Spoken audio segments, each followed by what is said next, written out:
Star Wars, best place for below average Star Wars.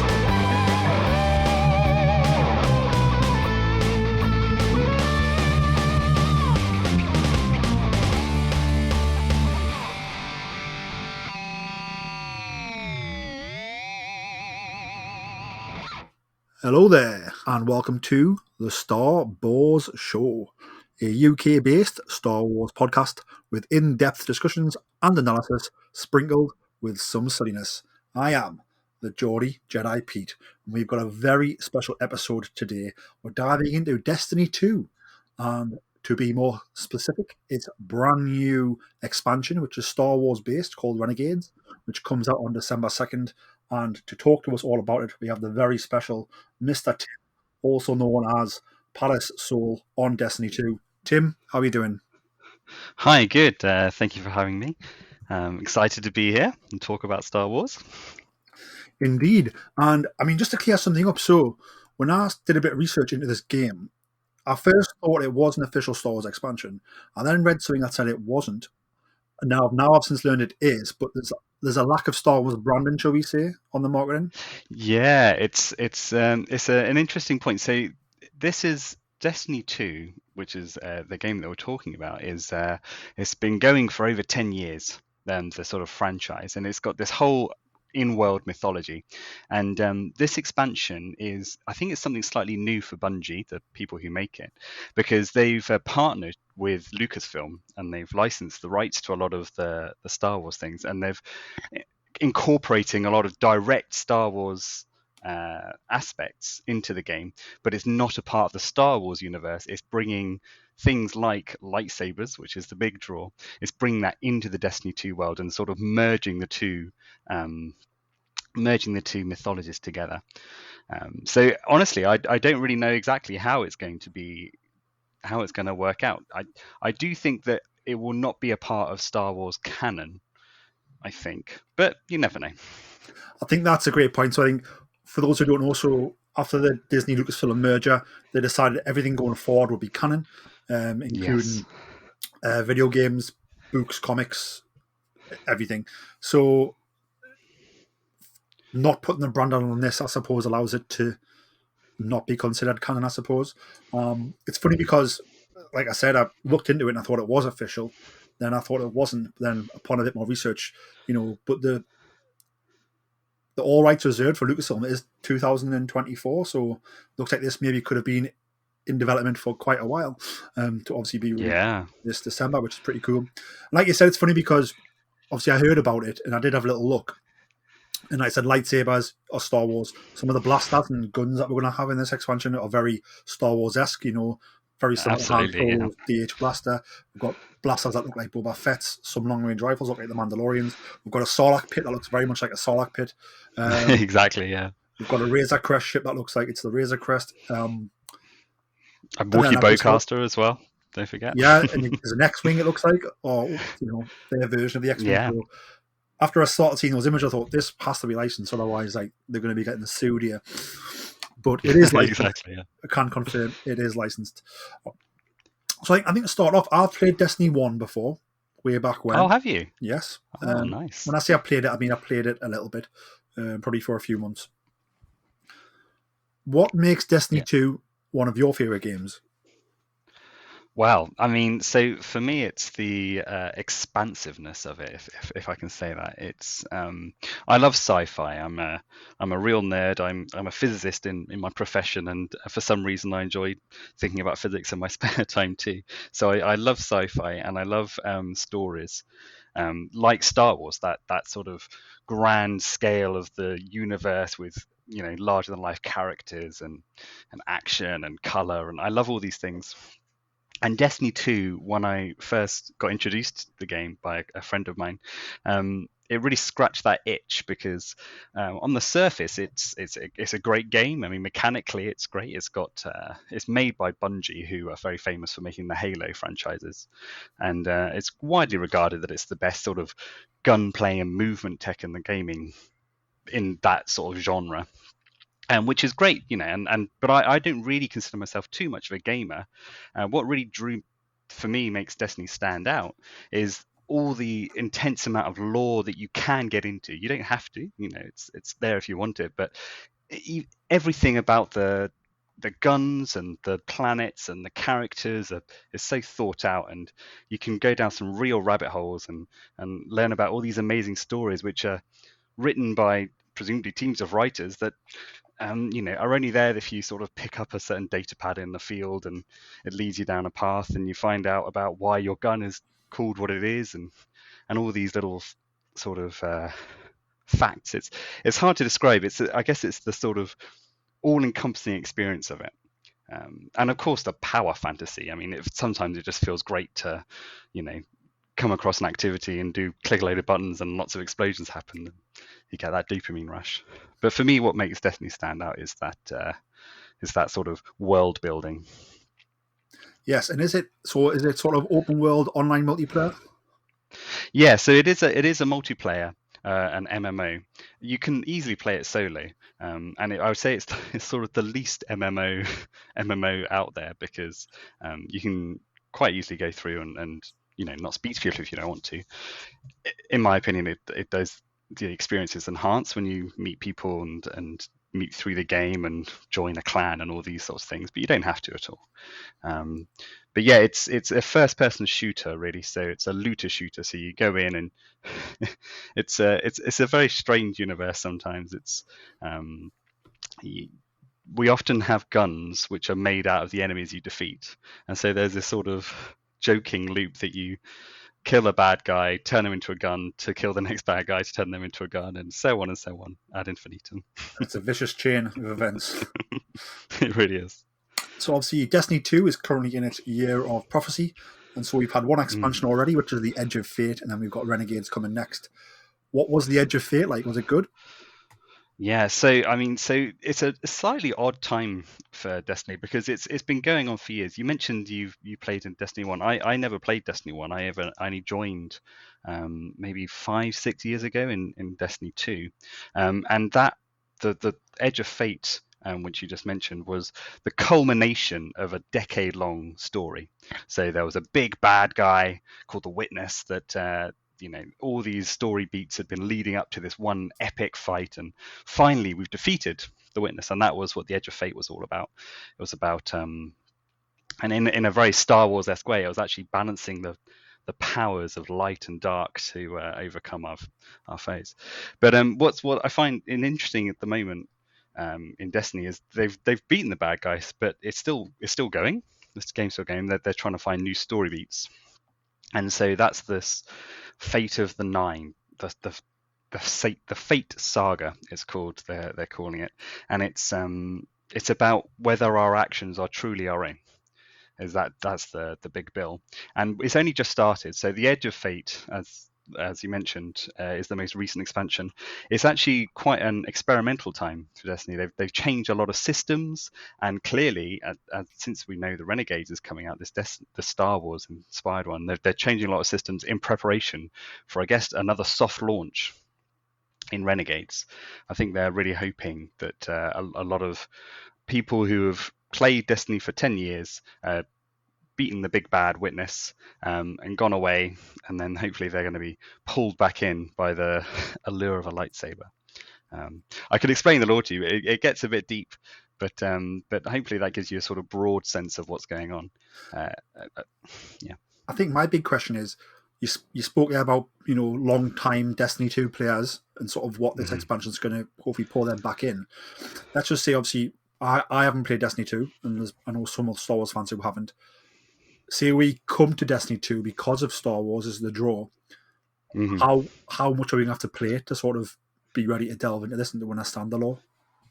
Well, I mean, so this is the thing. I don't know what's going to happen, and because it is the Star Wars lore, because it's based heavily on Star Wars. I mean, you don't really need to know anything. I mean, we've seen in the Destiny they're called the Varant Imperium, but they look very suspiciously like stormtroopers. And we've got a big bad guy that's holding I think it's a dark saber. So I think you don't need to know anything going into it.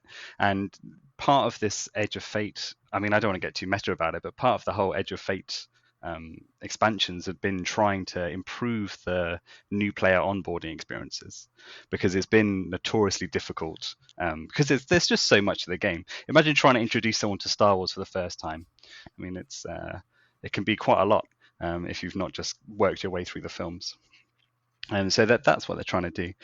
But I feel like because it's Star Wars, I mean, you kind of know where you stand. You go in and you're gonna speak to these shady characters who want to make bounty deals with you, and you'll be pursued by the Imperium every corner, I'm sure.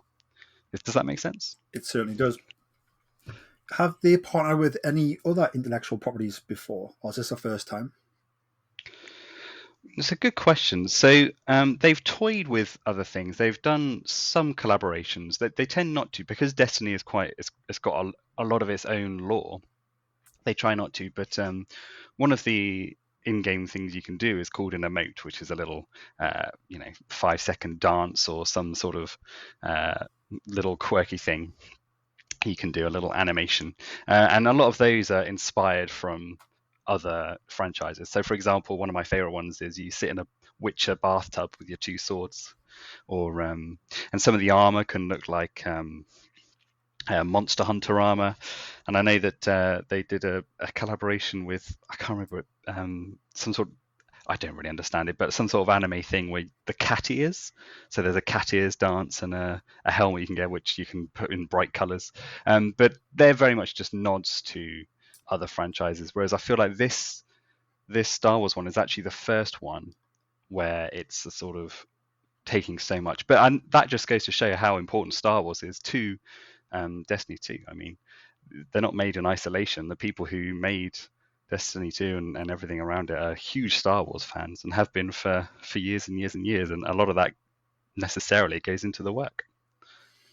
Indeed, and in the work, so with this expansion, Renegades, we have new story missions. So it says, step into the next chapter of the Fate saga and forge uneasy alliances that pull you deeper into a hidden world of shifting loyalties and escalating conflict.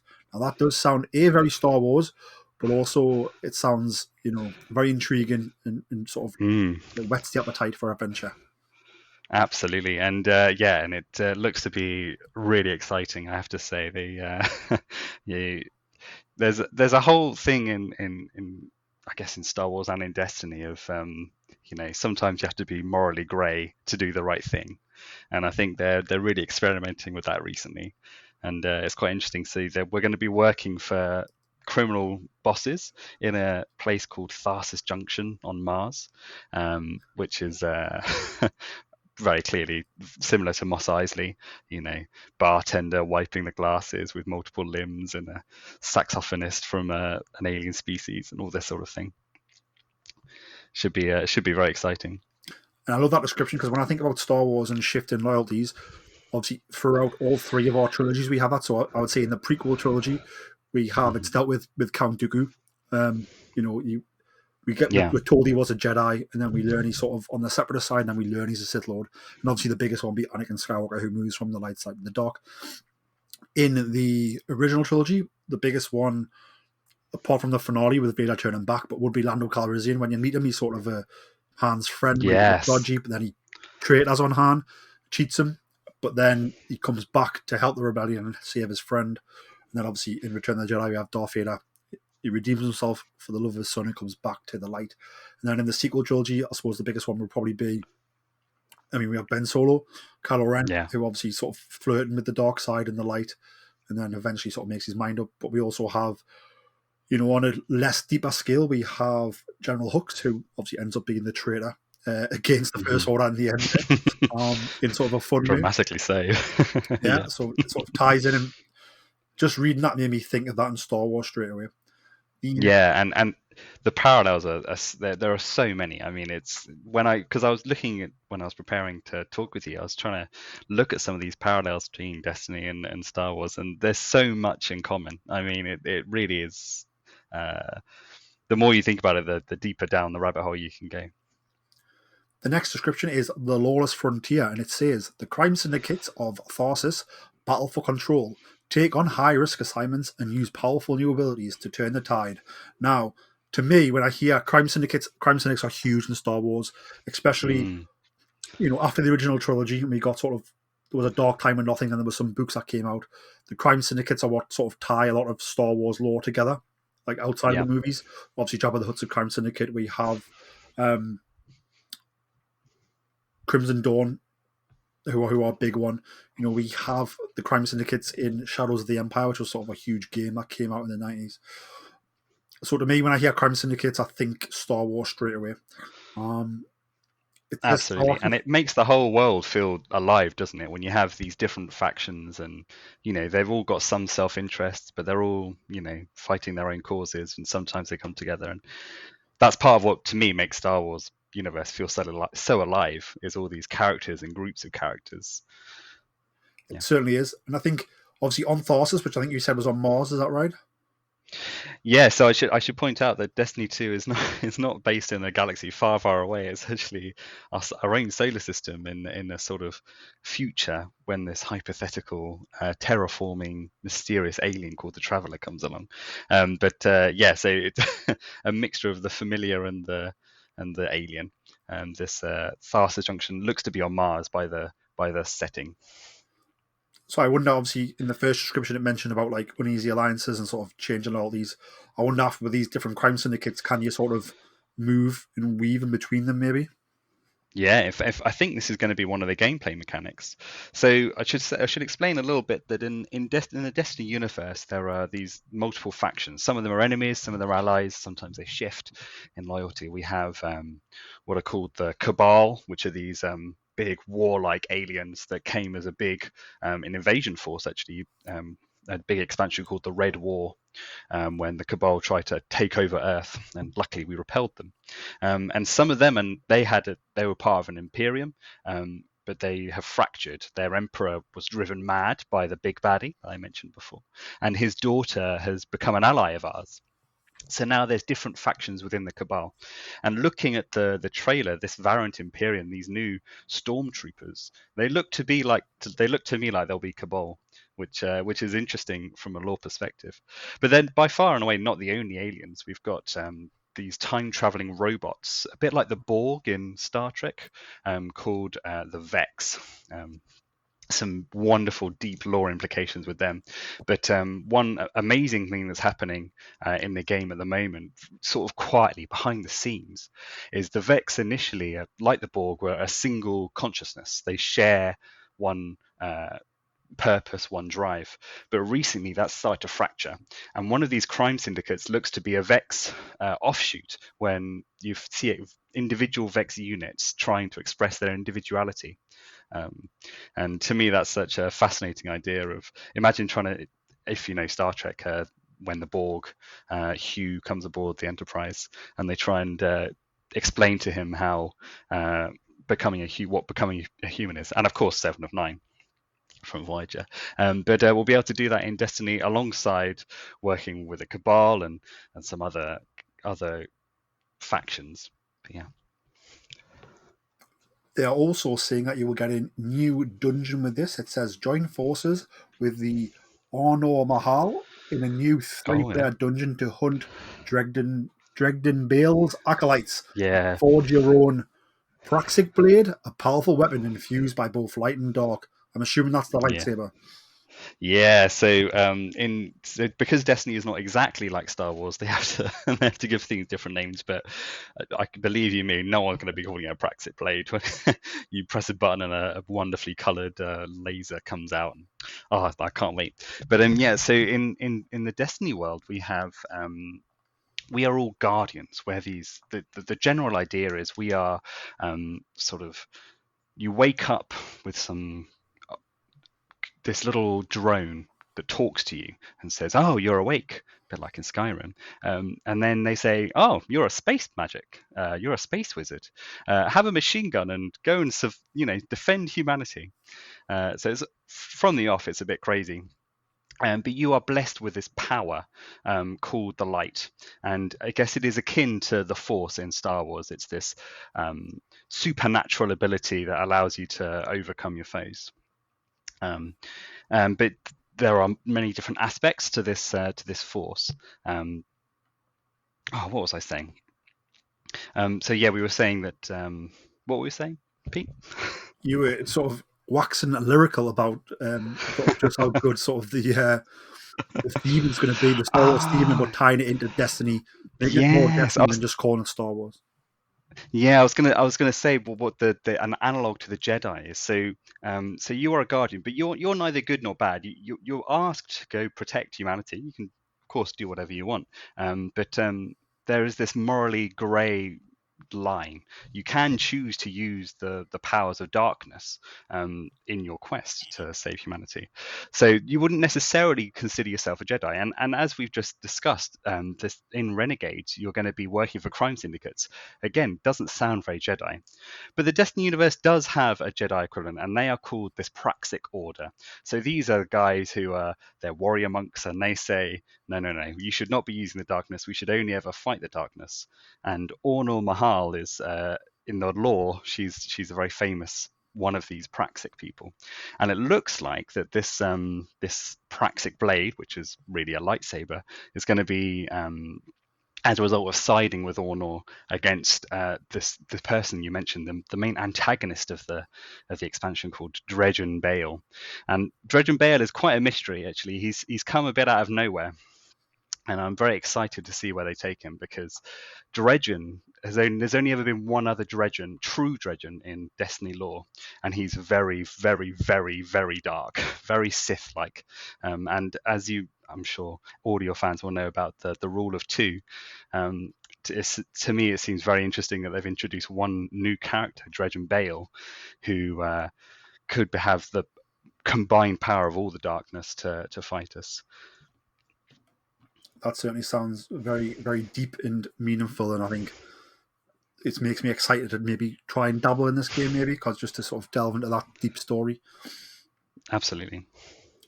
I want to talk about the visuals. So on the graphic I'm looking at, which is for Destiny 2 Renegades, talk about the branding first. So there's no Star Wars on there, but the Renegades logo reminds me very much of the same. It's a similar font to what we had for Star Wars Skeleton Crew, which was a series that came out last year, I believe, on Disney+. Yeah.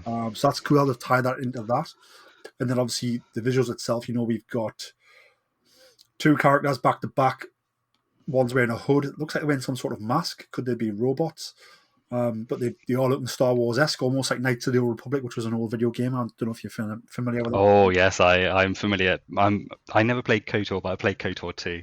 Yeah. I've experienced the trials and tribulations of Darth Revan. Don't you worry. So some of these visuals, I'm getting some Revan vibes, definitely. I'm getting some Bounty Hunter vibes. I'm getting Tatooine vibes. Absolutely. And I think... And that's what makes me so excited, I have to say.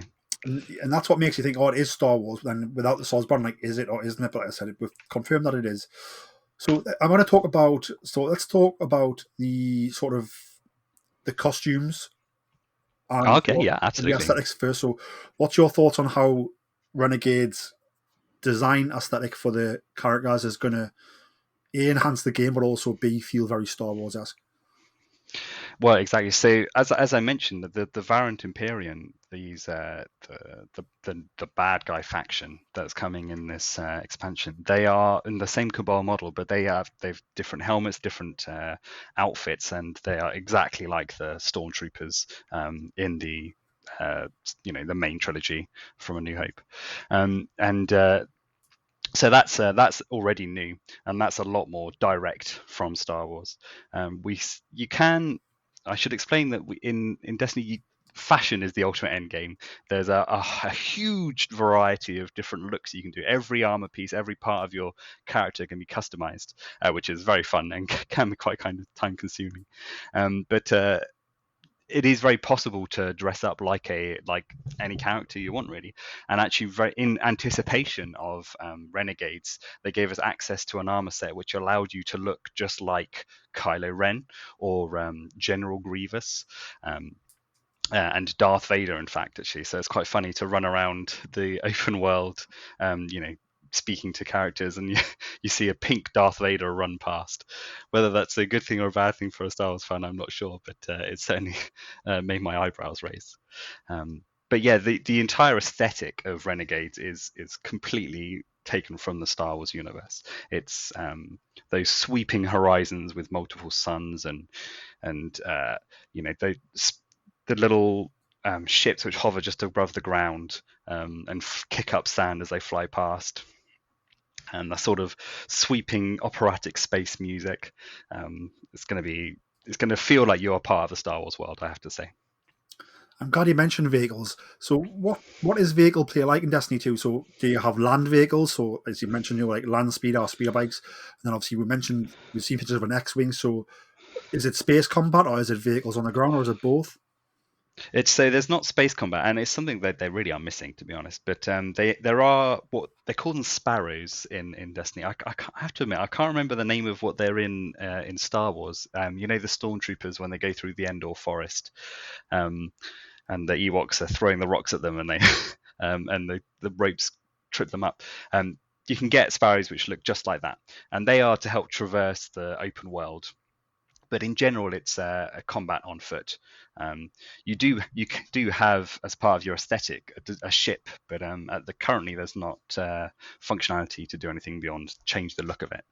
Although, as I have to say, I've noticed they've started experimenting with including it in open world areas and things. So you can actually go in Destiny, in case there's any Destiny fans here who don't realize this, if you go into the tower, if you go into the hangar, there's actually a terminal button that you can click, and it will summon your ship from outside, and it will swoop in and almost run you over, which is quite cool. But there's no combat for that yet. They have introduced the Sparrow, this sort of single person vehicle, which does have a gun attached to it, but not many people have used it. I have to say that we mentioned the Star Wars aesthetic. There are vehicles in the enemies as well as yourself in Destiny. So there you have enemy tanks and things, and one tank has been repurposed into an ATST. We can see, and they've experimented recently with a mode where you can drive one of those. So I would not be surprised if they expand that functionality because of the appeal of being able to break into an AT-AT and fire at some people under your feet. So yeah, there is limited capability, I would say. And it seems like they are talking a lot about Lawless, so there's a lot of Lawless rewards and things like that, and they have said rule the frontier. The Lawless Frontier calls an uncharted expanse where power alone isn't enough. Every choice carries risk and every alliance comes at a price. Navigate a world of shadows and syndicates. Shape your legend through influence and become the force that tips the balance. Mm-hmm. Does that pretty much sum up this expansion, do you think? Say that again, sorry? Does that pretty much sum up this expansion? Yeah, I think so. You can see I think a lot of the mechanics is going to be performing bounties for these different syndicates and potentially playing off each other. And I also noticed in the trailer there's a character in the game called Drifter, who's I was a very morally ambiguous character. He's got a good heart, but he has done bad things, which obviously makes him instantly likable. But we see in the trailer he's actually frozen in carbonite in the classic screaming pose. So I'm assuming there's going to be at the end some sort of rescue attempt to free him from eternal slumber. That sounds awesome. So when you heard that, obviously you're a big Destiny 2 player, you hear we're getting a Star Wars expansion. When did you first hear about this coming, and then sort of how has the excitement built for yourself? Oh, so this was, I can't remember when it was. It happened after the Edge of Fate finale had happened. So Bungie, being a live service game, they do pretty much weekly updates about things they're changing in the game. There's a lot of components of the game, and it's very easy to get overwhelmed. But I enjoy hearing about what abilities they're tweaking, what guns are given a little tweak to their damage profiles, and they do that every week. And sort of out of the blue, I can't remember, maybe it was 10 months ago, they announced this collaboration, and then the trailer. I would recommend you go on YouTube and watch the trailer, because you think it's a Destiny trailer, and then all of a sudden it zooms in the dark and you see the lightsaber appear, and you realize what's going to happen. They've done a couple of live streams since then. To be honest with you, it's crazy that it's actually coming out next week from when we're recording, as you said, on the 2nd of December. I think actually, as we're recording, they're doing another live stream, maybe revealing some more details. So maybe this is already old news. But they've kept their cards slightly close to their chest. They've shown us some pictures, they've shown us a few trailers, and that they, as you mentioned, they've given a few details about, you'll be working in this with these syndicates. But really, it's just jump in and find out as you go along next week. So I cannot wait. So with Renegades releasing on the 2nd of December, you mentioned before sort of the update things as time goes by every week. Mm-hmm. Do you think they'll be adding sort of more things to this Renegades expansion? Potentially, but potentially, I will say that Destiny 2 is not short of different things. One thing that Destiny is incredible for, and is something that I would highly recommend it for, is build crafting. You see, you have these wonderful weapons, you have these incredible space magic abilities. I mean, it's insane the things you can do. There's literally a gun that fires black holes. You can set things on fire. You can throw grenades which suck them in like a sort of grenade gravity well. You can twirl a staff that makes you fly up in the air and jolt everything around you, so they release arc shock beams. You can turn into a missile of your own, a big arc missile of thunder crash, it's called, into enemies. And so there's a whole plethora of different abilities and weapons and ways of choosing precisely how you want different abilities to work with each other and complement each other. And recently they've updated the armor, so now you've got your weapons and your abilities and your armor, and you can do some absolutely crazy things with just some minimal switching things in and out. So believe you me, if you get stuck in there, you will not be short of things to do. And it often takes a couple of months for the community at large to sort of work out exactly what the best build is at that time. And in a couple of months, Bungie might come along and say, oh, we're going to buff this ability, and then all of a sudden the meta shifts again. So the build crafting is virtually infinite in Destiny, and it really allows you to play the game in whatever way you want to. So for one, I'm very excited to be getting a lightsaber, so I'll be focusing on close quarters combat, trying to get stuck in. Other people might prefer to have, stand at the back with Han Solo's blaster and pop some heads. It's completely up to you. And like I say, lots and lots of ways to build craft. You've already answered my next question, which was going to be, which weapon are you most excited to get first? But you've answered that with the lightsaber, of course. Who could? I mean, I am very. To be fair, I am very excited by the Han Solo blaster-esque thing, because one thing Bungie does incredibly well, Destiny 2 does incredibly well, is each gun you can almost feel it. I know it's just either on your on your computer with some keys and your mouse, or on a controller. It works on PC and console, but it's incredible the amount of feeling they can evoke with different weapons. I mean, something about the sound design, the art, the way it moves across the screen. Honestly, every gun feels unique, and Han Solo's blaster, I mean, is just iconic. I mean, I can't wait to fire a shot with that. But can anything beat the sound of turning a lightsaber on? I mean, honestly. Indeed. I was wondering, maybe this is dreaming too much, but would it give you the ability to maybe have a lightsaber on one hand, blaster on the other, or is that too much? I don't know. We honestly don't know what they're going to do. I have seen in the trailer he throws the lightsaber in a sort of arc, like a boomerang thing, and it comes back to him. Bungie can do some crazy things. That we don't have dual wielding yet, but anything is possible. I mean, we have swords, we have crossbows, we have things called glaives, which can put up a temporary shield. Who knows? I don't think it's beyond the realm of possibility. And obviously, we've seen a lightsaber in these images, the single blade lightsaber. Do you think we could get maybe double-ended lightsabers, or maybe some of the other lightsabers we've seen throughout the Star Wars galaxy? Well, I did notice in the most recent trailer that they showed there was the dark saber, which I gather is from the Mandalorian universe. which I mean, I'm still catching up on Mandalorian, so I haven't encountered that yet. But it's pretty. It was a big shock to me because, yeah, I'm a huge fan of Darth Maul's dual lightsaber, but yeah, they could easily do it, and they've already said that each lightsaber is going to be very customizable. So presumably that means changing your color, changing the hilt, changing what abilities you'll be able to do with it, perhaps. So yeah, I could easily see them doing a dual one. I haven't seen one though, so not confirmed. The dark saber has a very sort of deep lore. I'll send you a video Oh, that does it? explains it a little bit. I think you'll be excited. Please do. So the dark saber debuted in Star Wars: The Clone Wars, the Hmm. animated series, and it continued in Star Wars Rebels. And we got a wonderful. So Star Wars Rebels is a 3D animation, and then Hmm. in that 3D animation, we have two characters, and one tells the story of the dark saber, and it's presented in like a 2D animation, like dream sequence. But Yeah, essentially, the first Mandalorian ever inducted into the Jedi Order, he had the dark saber as his lightsaber.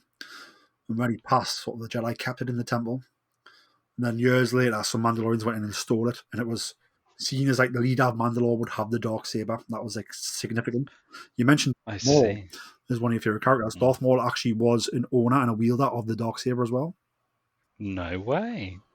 Oh my goodness. So it has quite a complex history and a fun history. But I'll send you a nice little video to explain that. Please do, yeah. I think talking about editions of the game, so it's available in a Renegades Standard Edition. It's also available in a Year of Prophecy Edition, which comes with the previous mentioned Edge of Fate. And it's Hmm. also available in a Year of Prophecy Ultimate Edition, which is probably the jazziest version. I don't know if you've I seen should what you probably. get in these different versions and which one you would maybe recommend as best. Well, what I would say is that it's actually free to play to start with, so I would certainly jump in and give it a go. If it sounds of interest, jump in. Don't have to pay to jump into the world, pick up some weapons, jump into some of the open world, and have a play around, see how it feels. You will of course have to, not everything is free. You'd have to pay to get to the this dungeon, which is this 3-man activity. It's an end game activity in order to get this practically played this lightsaber. But certainly you can do a huge amount. I mean, hours and hours and hours and hours and hours, if not days of content without having to pay anything to start with. I can only assume that if you were willing to put in days worth of Destiny, you'd want to get the lightsaber first. But you do you. But yeah, so I would say don't dive in first for the free to play to see if you enjoy it. And it's a big, it can be a time sink. It's a very addictive game. It can take over your life if you're not careful. So yeah, beware in the nicest possible way. Honestly, the lightsaber is the most important thing. Other things are optional. The rest of the story is amazing too. Do not get me wrong, but really free to play. See if you like it. If you do, get access to that dungeon, get that lightsaber, have a great time. I'm glad you mentioned some of the things you mentioned there because I want to know how long Hmm. does Tim spend on this game? Oh, too long. Far too long. It's addictive. I mean, you can spend, like I say, this build crafting. You can spend hours just crafting the perfect build, and I should say that in the game there's both a PvE and PvP aspect, which means you can just complete against the AI, the enemies in the story. You can do that on your own, or you can do that with people you're match made with, or you can go jump in with your friends on a voice channel. So that's kind of a huge part of the game. But there's also a competitive playing other humans on the game, and I love to do both. I think it's wonderful that this crossover can be quite thrilling for me. And yeah, you can build craft for each side of the sandbox. There are 3 different sort of types of characters you can have, each with their own unique abilities. And so you have your titans, your big brawling, punching everything with their fists kind of guys. You've got the warlocks, they're the true magicians. They're the ones who do fancy grenades and float above the air because they're too good to walk on the ground. And then you've got pretty much everyone's favorite, which is the hunter, who are the sort of badass lone renegades out in the wilds fighting off enemies, ambushes, and special abilities, and yeah. So between all the different aspects of the game and all the different characters, you could it's an infinite time sink. Beware. Indeed, it will take over your life. That's what we're saying. Absolutely. And then what's funny is if you look at some of the reviews, some of the reviews from people, they'll sound incredibly negative, but they'll log on and spend 16 hours a day on this thing, and it's famous. It's a very funny common thing to say is, I hate Destiny. It's my favorite game. Yes, it almost becomes life. It almost becomes life, yeah. But what a life! I mean, with a lightsaber, I honestly I cannot express. They do the gunplay so well and the feeling of everything, and I everyone's had that itch of picking up a Star Wars game and truly feeling like you've got a lightsaber, and I really hope this scratches that itch for me. I have high hopes. It's obviously good. So the game is available on PS5, PS4, Xbox, and it's available on PCs, I imagine Windows, Steam, and Epic Games Store. Are you a PC gamer? I'm on a console because I've not got the dexterity with my with my keyboard and mouse, and I do all my work on my desktop. So it's nice to have it separated.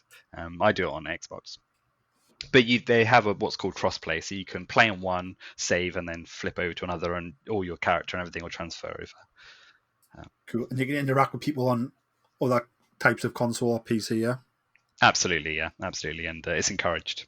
And there's a lot of social aspect. So in game there's a thing called Fire Team Finder. If you're trying to find an activity or you want to join someone else to help them with an activity, you can go do that. I would honestly recommend looking. There are lots of great YouTube guides out there for new guides and veterans alike. So I would defer to their professional videos than myself, but it's a social game. You don't have to play it. I mean, a lot of people prefer to, not interact with people or have no mic, and that's absolutely fine. It's a wonderful game even on your own. But for me, there's just something absolutely special when you do an end game activity. These things called raids. Defeat a massive final boss. There's 6 of you. You've been working at it for hours, and finally you get that sweet victory and showered with loot, and it's a great feeling. Well, it certainly sounds very interactive, and I suppose you can play it any way you like, it sounds like, which is fantastic. Yeah. So as we said, Renegades is out. It's available December 2nd. As I mentioned, it's available on PS5, PS4, Xbox, and it's also available on PC through Windows, Steam, and the Epic Games Store. I suppose we've probably already covered this a little bit, but just like right now, Tim, I'm asking you, why should Star Wars fans play Destiny 2 Renegades? Why should they? I think if you like Star Wars for its mythology, its grand adventure, the beautiful vistas, and that feeling of cosmic mystery, Destiny 2 captures that feeling. And not only that, it's a new expansion. Lots of people will be diving in who don't know what they're doing. You'll be squaring off with lightsabers. You'll be facing the Valiant Imperium, and it'll just be a great time. Great music, great gunplay. Highly recommend. And is there anything about Destiny 2 that we haven't covered that you want to cover? That I want. Well, it's. Do you know what? I'm gonna say no, because I could talk about it, as you could probably tell from my from my incessant rambling. I could talk about it for hours. I mean, there's some stories and the lore behind individual things which blow my mind, and I love to share with people. But if you want to find out more, I would hop in game and join me, and we'll go play a few strikes, and I can explain to you why this gun is my favorite and things. More than happy to. And on the game, you are Pallas Sol, and you are available on the number 3035. Is that right?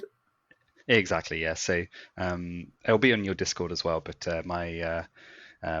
you'll find me by Pallas Sol 3035, and you'll also find me on the Destiny Reddit by that name as well, Pallas Sol. Before we move on, I've got a couple of Star Wars questions to ask you. Oh, yeah, absolutely. But before we get there, so is there any sort of tie-in material for Destiny 2, like any books, novels, audiobooks, comics? So not yet. So interestingly enough, Sony the huge behemoth that is Sony bought Bungie and the rights to Destiny for $3.6 billion in 2022. And they bought the rights to that, and a lot of at the time, a lot of it was speculated. Not only is because of it's a live service game and it's very valuable, and lots of people play it, but also people were thinking that Sony might start expanding the the Destiny 2 lore universe in, as you say, animated series and books. Currently, I'm not aware of them yet, but in the game there are literally books and novels to read if you're into that sort of thing, and YouTube videos. I mean, there's a fantastic creator on YouTube actually called My Name is Bife. He does a lot of the Destiny lore. He also does a lot of other lore, so Star Wars lore, Warhammer lore, and he's just a very, very knowledgeable chap and does great videos. So if you're interested in that side of Destiny, maybe go to YouTube and check him out. Certainly the people will do that. Let's move on. Are you ready for some fun Star Wars questions? Oh yeah, can't wait. So, put you on the spot here. There's a gun to your head. Who is your favourite Star Wars character, Tim? It's a tough one, but I'm going to go for Obi-Wan Kenobi. I just think just the ultimate Jedi, has seen a lot and still pushes through, self-sacrificing, but also absolutely badass. He certainly is. He's self-sacrificing, which is probably the most unique attribute of a Jedi, but he's also a badass, even in his old age. You would not have seen his final showdown with Maul, would you, in Star Wars Rebels? No. I watched Kenobi the series, but I didn't watch Clone Wars. I did hear about it, but it seemed mad to me that Maul survived being chopped in half. But there we go. But it's done very well, and that's season 3 of Clone Wars, and that ties all the way in. Then Maul comes back in Rebels, and I think we'll talk offline, but I think there's a lot here that you would dig from learning about Maul's story, and I'm probably not going to tell you all of it, because I think you should probably go and point in the right direction of where to consume it. Oh, great. Yeah, that'd be great. Thank you. But that'd be fantastic. Do you have a favourite Star Wars film? I do, and it's a controversial opinion, and people might write in for this, Pete. So I'm really sorry, but my favourite film. Well, I'll caveat that. My favourite bit of Star Wars in general is the first 30 minutes of The Force Awakens, because when you're introduced to Jakku and Rey and Finn and the space battle and the Star Destroyer in the desert, I think that is absolute peak Star Wars, and it was the start of a new trilogy. I mean, the excitement was through the roof. So I will say my favorite bit of Star Wars in general is that first 30 minutes of The Force Awakens. But here comes the controversial take. I'm sorry, Pete, but my favorite film is A Phantom Menace. That's not controversial. I mean, for starters, we're a very positive podcast here, I think, and everyone's entitled to their opinion. But I think for me, The Phantom Menace, I think it's perfectly paced as a movie. Yeah. It's sound design and action sequences and music are still outstanding today. It sort of redefined Star Wars for a new generation, which I think is fantastic. But it's still held on to sort of the premise and the ideologies of what came before. I'm so glad to hear you say that. I've said this before to people and they've been absolutely slated. But I mean, Duel of the Fates. I mean, can you reach more peak than that? What a duel! Indeed. And do you want to feel old? Did you know that The Force Awakens turns 10 years old this year? You're joking me. Really? 10 years? Yeah, 10 years. Wow. And then we got another film coming up, haven't we? So that's something to look forward to. The Mandalorian and Grogu, yes, next summer, next May. Grogu. 10 years. Oh, why'd you say that? It's crazy how it creeps up on you. It is, isn't it? Yeah. It certainly is. But yes, Phantom Menace I do enjoy it. It's very good. Do you have a favourite? I mean, you mentioned a favourite 30 minutes, but is there sort of a one scene in Star Wars that you love the most? So I think it's hard to put it in one scene. I'll say one which is really high, which is surprising, and it might be an interesting talking point. So I watched The Acolyte recently. Fantastic. And I had mixed feelings about it, but I thought that the fight scene between Khmer when he's wearing the helmet with no sight and he's facing the Jedi in the swamp, I thought that was unbelievable. I was on the edge of my seat. It was a fantastic scene in an otherwise middling series for me. but Khmer was absolutely standout. Did you like so his helmet was made out of a cortosis, the same as his gauntlet, which is sort of an Yes. all that is obviously it's short lightsabers for a limited time, which is very cool. So cool, and they the visuals on that was so good when you could see them sparking as he was spinning around. You could see when it touched him on, was it his gauntlet as well? Yep. Yeah, able just sparking off. It was such a brilliant visual design as well. Yeah, love that scene.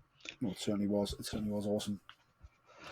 I've just acquired a Khmer figure, and it looks Have you? fantastic. Yes, it looks absolutely fantastic. Oh, amazing. I've not unboxed it yet, but it looks great. I love how Khmer as well is to just talk about this, what I mentioned earlier on in the episode. I love how it starts off as kind of morally grey. Like you can kind of agree with him in some ways, and I love that about him as a character. Oh, definitely. I think some of the best Sith are like that, and while we don't know if he is 100% Sith or not, he does say he is Sith at one point in the story, so I'm going to assume he is. Yeah. But yes, definitely they are very good at making you think that. Next one. So if you could have any piece of Star Wars memorabilia or a prop, what would it be and why? So you probably aren't a Star Wars collector, but I asked this of Star Wars collectors. It's almost like your holy grail piece of Star Wars. What would it be if you could just acquire it? Like I don't know what exactly it would be, but it would be I don't know exactly what form it would take, but my favorite thing is from Phantom Menace, the Naboo N1 Starfighter. I think it is one of the best ships in all of sci-fi, with that gorgeous long curve at the back and the two engines and I love it. So if I could have some either model of that or even a prop that they use on the film, that would be awesome. I mean, we can get you a model of that. No, the models of it, we can get them, no problem. Yeah, Might sound that would sad, be. but I've got mine sitting on my right hand side. That is my N1 from 1999 when I got it as a Christmas present. That's why you're the host. Yes.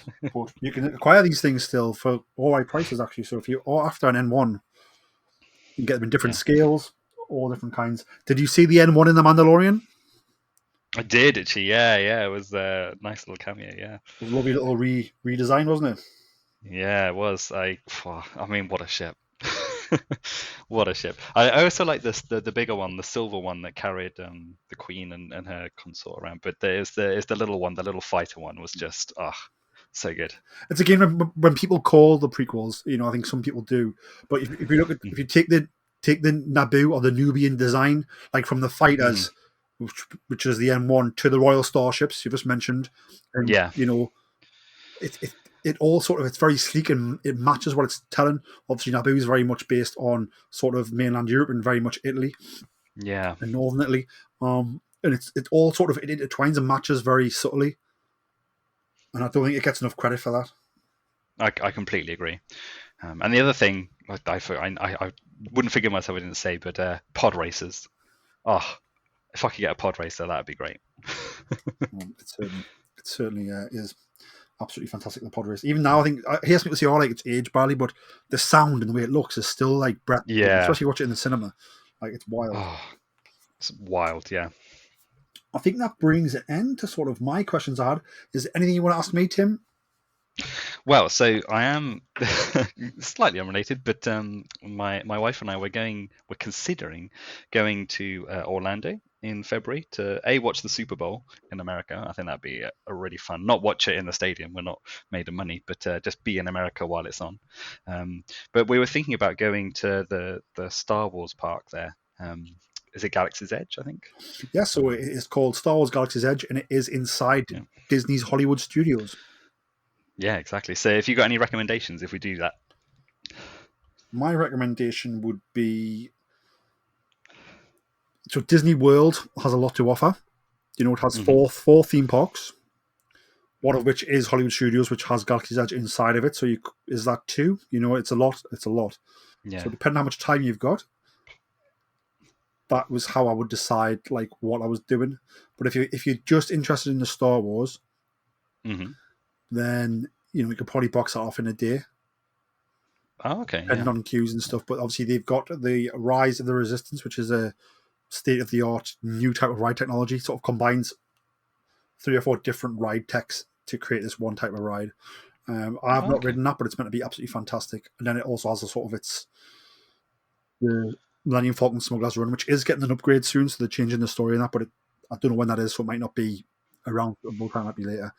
But that's obviously a simulation type ride. But the whole land is like, it's in universe, if that makes sense. Yeah. It was very strict in universe when it first opened. They've since became a little bit less strict, but it's still very much like in universe. You have the first order marching through. The Resistance are there.